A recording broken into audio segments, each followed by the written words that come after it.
And welcome back to the Metaphysical Apothecary. We are your hosts, Megan and Shannon. Hi. We are also known as the Scorpio Sisters, and we are here to explore the mysterious, magical, and the arcane.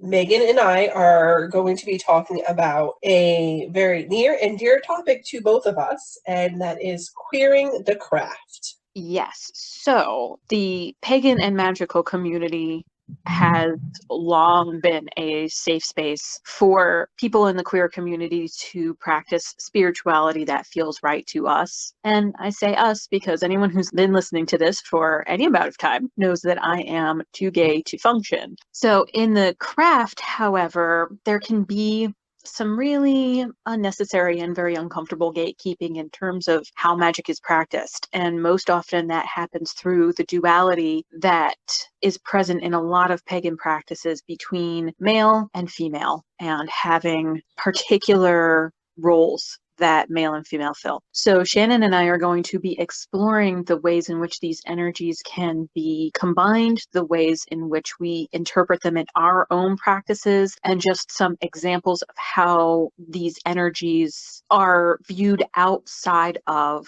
the lens of gender. Where I fall on the LGBTQ plus spectrum is something I'm very sensitive about. Not because I don't want to be there, but because I don't want to be told that I don't belong there. Megan knows that I'm very sensitive about this. I don't touch on it too much. I will identify as an ally faster than I will identify as being on the spectrum. But I do know I fall on the spectrum because of some of my orientations. I am cis woman, heterosexual, sapiosexual, demi-romantic, and bisensual. Bisensual is not very well known. Most people don't understand what sensual is, but that is all of your senses, how you prefer those to be engaged, and with whom. If you are someone who I care about, I need to feel your touch. I need to know that you care about me. I need you to stimulate my sensual nature, my sensual orientation by sensual. It's kind of the cuddle factor, the Yes. Vulnerability with other people. Mm-hmm. It is definitely the cuddle factor, and I do not care who I'm cuddling with as long as I love you. Mm-hmm. Another term that has been having a lot of problems is sapiosexual. Unfortunately, in current times, sapiosexual has been adopted by the wrong group of people who think that it means you like smart people. And that's not necessarily untrue, but the way that they're expressing sapiosexual is not the original meaning behind sapiosexual. Sapiosexual is a term that came into existence during the 1990s in live journal times with a queer live journal user, Wolfie Boy. And it was originally meant as a queer term to say that you have a preference to intellectual stimulation over physical stimulation when you're choosing your partner. And intellectual did not just mean you were smart or had a high IQ or you went to grad school or anything like that. Intellectual stimulation was meant you had a openness to learn, to be curious, and to have a conversation about the things that you were interested in and passionate about. So if you had an interest in mushrooms and you could have an intelligent, deep conversation about mushrooms, a sapiosexual person would usually be able to sit down with you and become stimulated. Romantic is what kind of relationship you want to be in mostly. I am a person who does not get into romantic relationships unless you're already a friend. So demi-romantic or aromantic or semi-romantic or homo-romantic is the orientation of who you prefer to get involved in a romantic relationship with. As a demi-romantic, I don't get romantic feelings from people unless you are already within my circle. I'm not going to fall into a romantic love at first sight situation with a perfect stranger. I might admire their physical attributes and then walk away.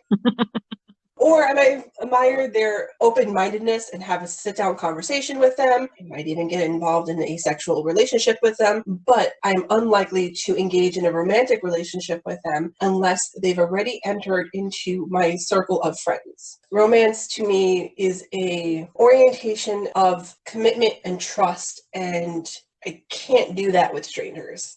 Like I said, I'm very sensitive about where I fall on the spectrum, even though I know I fall in the spectrum. Right. I understand that completely because I have a lot of trouble feeling valid as a person who's non-binary because in general I present as cisgender and I use the pronouns that match my biology. So I totally understand where you're coming from.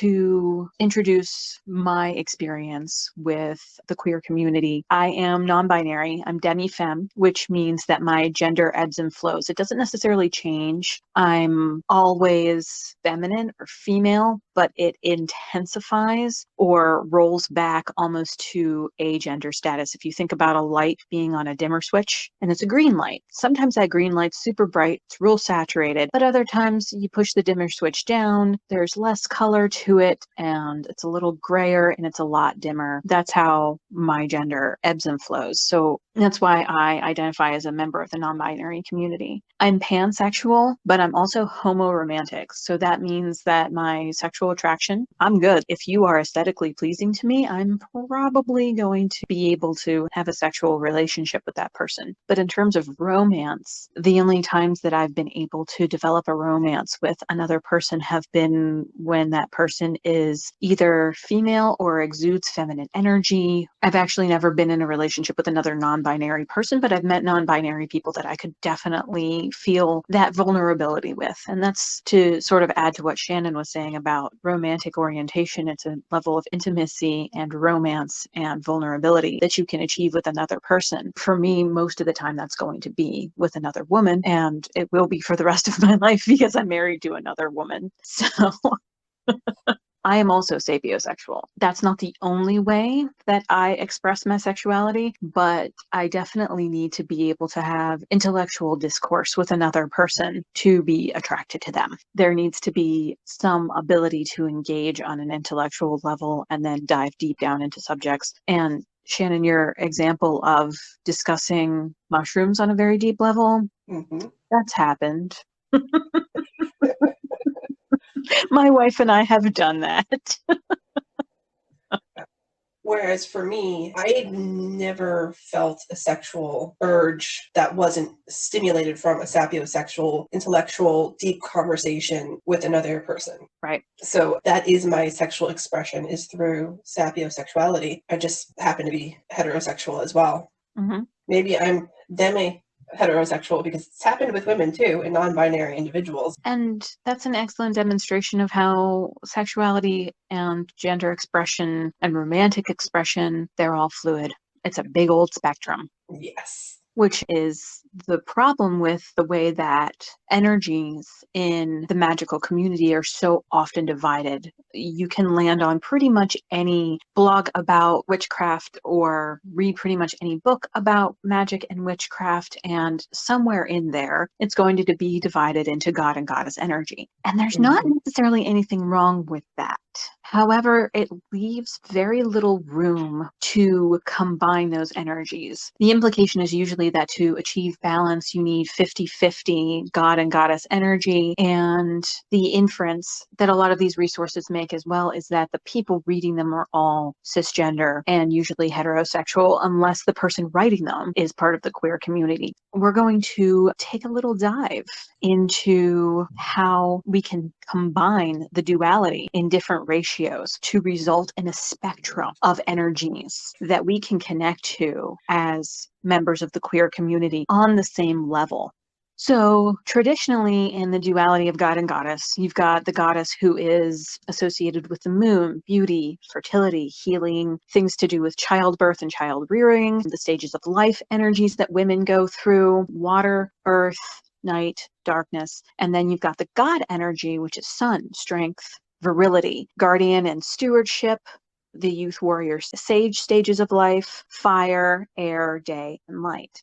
When you're thinking about god and goddess energy, typically the thought process just because of the way we've been socialized, automatically goes to cisgender women exude goddess energy, cisgender men exude god energy, and there's not a ton of wiggle room in that way of defining those energies for anybody else. When in reality, you can have men, cisgender straight men, who exude this beautiful goddess energy. They're caretakers. They have a maternal way of interacting with the world. The opposite can be true for cisgender women. You have a lot of women out there who are sun warriors, who are those guardians, are those stewards. They have a lot of fire energy. I have a friend of mine. She's a cisgender woman, and she is fiery, passionate, and exudes that guardian warrior energy more than I've felt from most of the men I've known in my life. So when we think about people's nature and what their spirit wants, rather than what they look like, we can start to see where the crossover happens. And a pop culture reference to a straight man who also exudes and thrives in life by expressing goddess energy is Newt Scamander. Yep. When you break Newt Scamander down to just Newt Scamander, he's cis man, heterosexual as far as we can tell, and he's alpha. He does take charge when charge needs to be taken. He takes the leadership when it needs to happen. He takes responsibility when it's necessary. He's not someone who waits on the sidelines, really. He's living his life and he'll help those he cares about to also live their life. Much like an alpha wolf does in the wolf pack. The alpha wolf leads from the back, so that way if there's anything dangerous coming from behind, they're the ones who can deal with it. It's just that he's also very caring, compassionate, and considerate. He's a nurturing, emotive force. He's a good example of tapping into goddess energy. So you can start to see how, in terms of god and goddess energy, it really is just energy. And the god and goddess labels were to help associate traditional themes with the two cisgender sexes with these energies. But anyone can exude either of these energies, both of these energies, and equal force at the same time, or a different ratio of the two, a lot of one and a little of the other. That's all we have on the topic for today. Thank you so much for listening in, and we hope you'll join us again. In the meantime, you can follow us on our blog for some more witchy wisdom, as well as check out some of our original art on Society 6 for sacred decor and more. Thank you again for joining us, and go make some magic and live your best life. Bye. Bye, everyone.